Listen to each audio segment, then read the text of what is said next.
알베르토 가르시아 사건, 라디오 방송국 뒤에서 끔찍하게 죽은 남자. WXAIR 라디오 방송국 뒤 주차장은 칠흑같이 어두웠고 멀리 있는 가로등에서 희미한 불빛만 내려오고 있었다. 밤 11시 45분쯤 방송국 기술자가 자기 차를 확인하려고 밖으로 나왔는데 낡은 짙은 녹색 세단 옆에 누군가 꼼짝 않고 있는 걸 봤다. 처음엔 술 취한 사람이 긴 밤을 보내고 쓰러진 줄 알았다. 근데 가까이 가보니 심장이 튀어나올 정도로 놀랐다.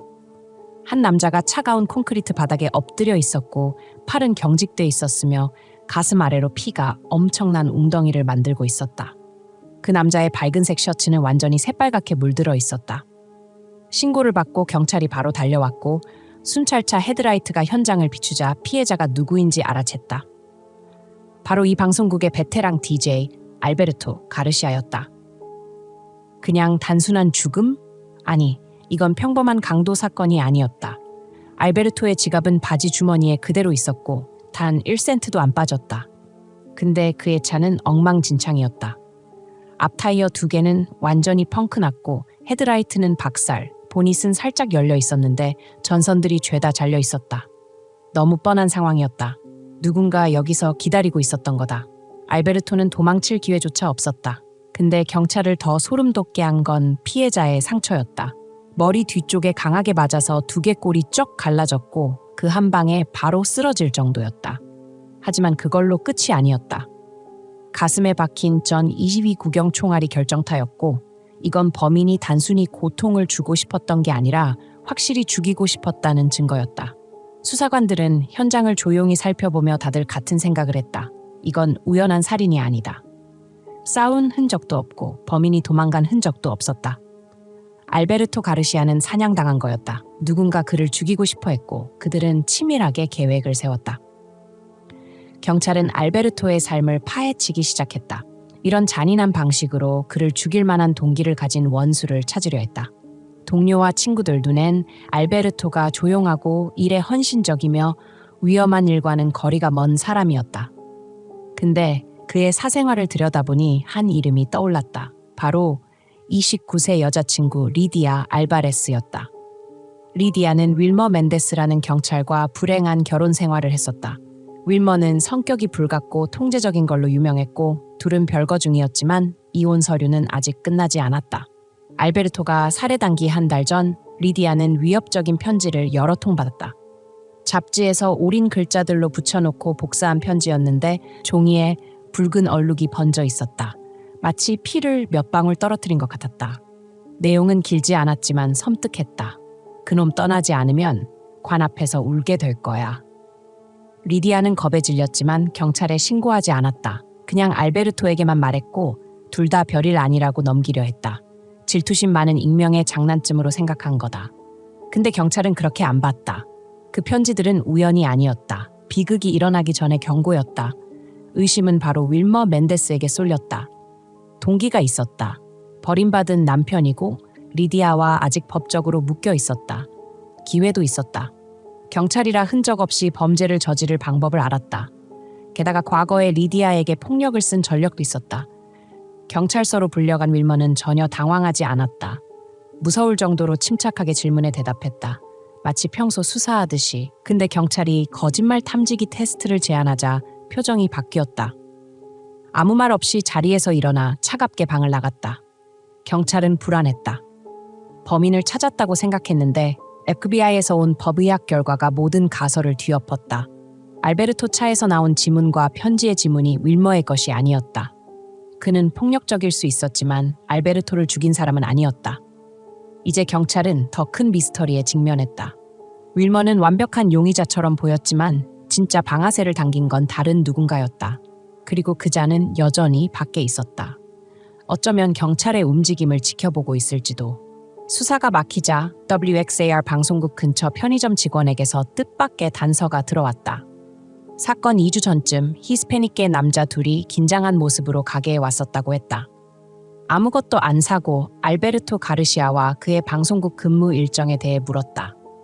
직원이 왜 관심 있냐고 묻자 한 명이 주변을 힐끗 보더니 목소리를 낮췄다. 그 사람 늦게까지 남아있나요? 그 질문에 경찰은 소름이 돋았다.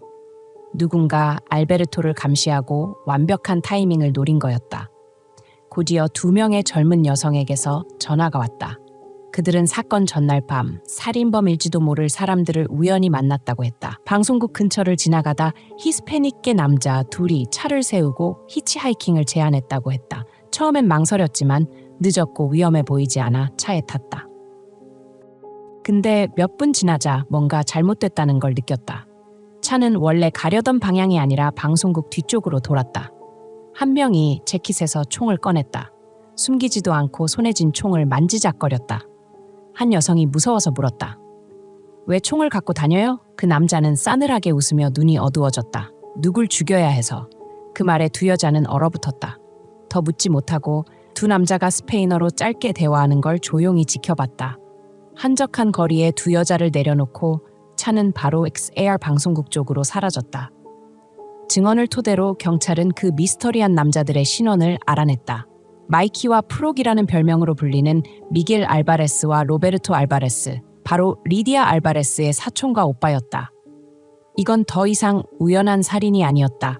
철저히 계획된 증오의 복수였다. 그리고 범인은 생각보다 가까이에 있었다. 미겔과 로베르토의 신원을 확인한 경찰은 그들과 리디아의 관계를 파헤쳤다. 끔찍한 사실이 드러났다. 미겔은 사촌인 리디아에게 비뚤어진 사랑을 품고 있었다. 그는 리디아가 누구와 사귀는 걸, 특히 나이 많은 알베르토 같은 사람과 만나는 걸 절대 용납 못했다. 보수적인 알바레스 가문은 리디아와 알베르토의 관계를 인정하지 않았다. 근데 미겔은 단순히 반대만 한 게 아니라 아예 알베르토를 제거하려 했다. 리디아에게 보낸 위협 편지는 단순한 경고가 아니었다. 미겔이 준 최후통비였다. 알베르토를 떠나 자신을 선택하라는 거였다. 리디아가 거절하자 상황은 걷잡을 수 없이 커졌다. 미겔은 폭력적으로 변했고 리디아에게 화난 메시지를 보내곤 했다. 그녀가 자신 대신 늙은 DJ를 택했다며 모욕당했다고 느꼈다. 근데 리디아는 몰랐다. 미겔이 이 미친 계획의 혼자가 아니라는 걸. 로베르토 알바레스, 리디아의 오빠는 알베르토를 싫어했다. 근데 이유는 미겔의 병적인 사랑과 달랐다. 그는 알베르토가 너무 늙고 리디아와 어울리지 않는다고 깔봤다. 로베르토는 리디아가 나이 많고 결혼한 남자 대신 자기네 계층에 맞는 사람을 택해야 한다고 믿었다. 미겔이 알베르토를 죽여서 길을 터놓자고 제안했을 때 로베르토는 반대하지 않았다. 알베르토를 싫어하기도 했지만 가문의 명예를 지키고 싶었다. 경찰이 신문하자 미겔과 로베르토는 살인과 관련 없다고 부인했다. 놀랄 정도로 침착했다. 더 놀라운 건 둘 다 거짓말 탐지기를 통과했다는 거다. 근데 수사관은 알았다. 그 기계가 항상 정확한 건 아니다. 호흡과 심박을 조절할 줄 아는 사람은 속일 수 있다. 미겔과 로베르토는 그걸 준비한 것 같았다. 리디아는 사건의 중심에 놓여 공황 상태에 빠졌다. 자기 가족이 살인자일지도 모른다는 사실에 충격받았다. 가족과 정의 사이에서 갈등했지만 경찰이 위협 편지에 대해 다그치자 결국 진실을 말했다. 미겔이 그 편지를 보냈다고. 게다가 미겔이 손으로 쓴 편지도 있었다. 그녀에게 알베르토를 떠나 자신을 받아달라고 애원하는 내용이었다. 이건 미겔의 살인 동기를 보여주는 첫 증거였다. 리디아의 증언으로 범죄의 베일이 벗겨지기 시작했다. 근데 범인은 여전히 진실을 숨기려 했고 경찰은 자백을 받아내야 했다. 그 모든 거짓을 깨부술 자백을. 경찰은 미겔이 주모자라는 걸 알았지만 그가 쉽게 입을 열 리 없었다. 그래서 로베르토에게 집중했다. 그는 흔들리기 쉬워 보였다. 어두운 방에서 몇 시간 신문하고 밝은 조명을 얼굴에 비추자 로베르토가 무너졌다. 땀이 이마에 맺히고 손이 덜덜 떨리더니 결국 털어놨다. 치밀하게 계획된 범죄였다. 알베르토가 살아남을 틈을 주지 않으려 했다. 우린 몇 주 동안 그를 감시했어. 미겔은 그날 밤 확실히 죽이길 원했어. 로베르토의 진술에 따르면 1989년 9월 6일 밤 그와 미겔은 WXAR 방송국 주차장에 매복했다. 미겔은 검은 전기 테이프로 손잡이를 감은 금속 막대를 들고 있었고 로베르토는 22 구경총을 숨기고 있었다. 그 총알은 나중에 알베르토 가슴을 뚫은 중공탄이었다. 계획은 단순했지만 잔인했다. 먼저 알베르토 차를 망가뜨려 내려오게 한 뒤 기습하는 거였다. 밤 11시 30분 알베르토는 늦은 방송을 마치고 나왔다.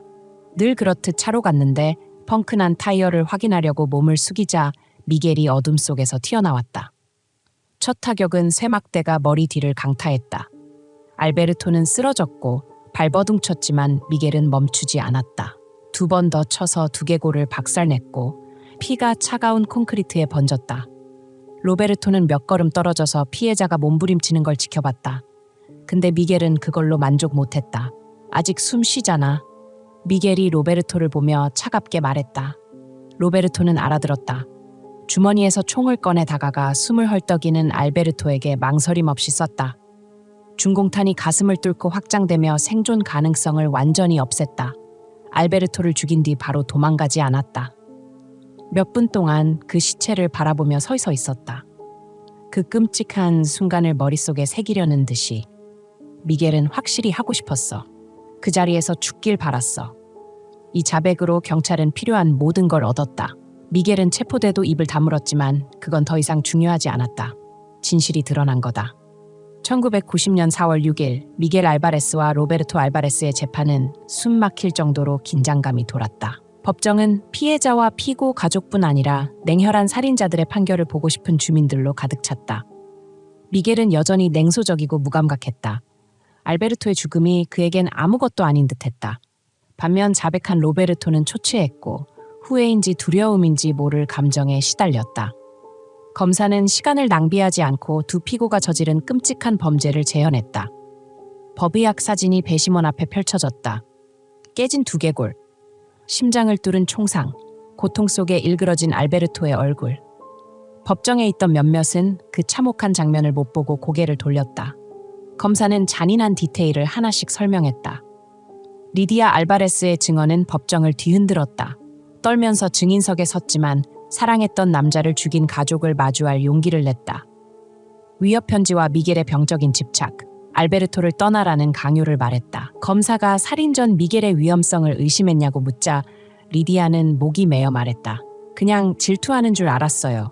사람을 죽일 거라곤 몰랐죠. 가장 결정적인 건 로베르토의 자백 녹음이었다. 법정에 그의 목소리가 울렸다.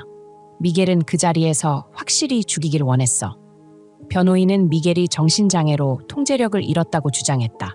하지만 검사는 반박했다. 이건 충동적인 범죄가 아니라 치밀한 계획이었다고. 위협 편지, 감시, 차량 파괴까지 알베르토가 도망칠 수 없게 만든 거였다. 7시간 논쟁 끝에 배심원은 미겔과 로베르토를 1급 살인으로 유죄 판결 내렸다. 판사가 가석방 없는 종신형을 선고하자 미겔은 여전히 무표정이었다. 후회도 공황도 분노도 없었다. 이미 운명을 받아들인 듯했다. 로베르토는 고개를 숙이고 어깨를 떨었다. 아마 생애 처음으로 죄의 대가를 깨달은 걸지도. 재판은 끝났지만 사건의 여파는 에빙턴 주민들을 오랫동안 괴롭혔다. 잔인한 살인, 냉혹한 계획, 서로 지켜야 할 가족이 찢어진 비극이었다. 알베르토 가르시아는 사랑했던 여자의 가족 손에 죽었고 그 둘은 남은 인생을 감옥에서 보내게 됐다. 주모자인 미겔은 감옥에서도 무감각했다. 교도관들은 그를 말없는 유령 같다고 했다. 반면 로베르토는 악몽에 시달리며 무너졌다. 가문의 명예를 지켰다고 생각했지만 결국 다 망가뜨렸다. 리디아는 재판 후 마을에서 사라졌다. 다른 주로 가서 새 삶을 시작했다는 소문이 있다. 근데 어디에 있든 이 사건의 어둠은 그녀를 떠나지 않을 거다. 사랑하는 남자를 잃었을 뿐 아니라 가족의 애정을 끔찍한 범죄로 바꾼 두 사람도 잃었다. 30년이 넘었지만 에빙턴의 노인들은 여전히 DJ 알베르토 가르시아 살인 사건을 마을 역사상 가장 피비린내 나는 이야기로 전한다. 정의는 이루어졌지만 무서운 진실이 있다. 괴물은 늘 어둠 속에 있는 게 아니다. 때론 바로 우리 옆에 있다.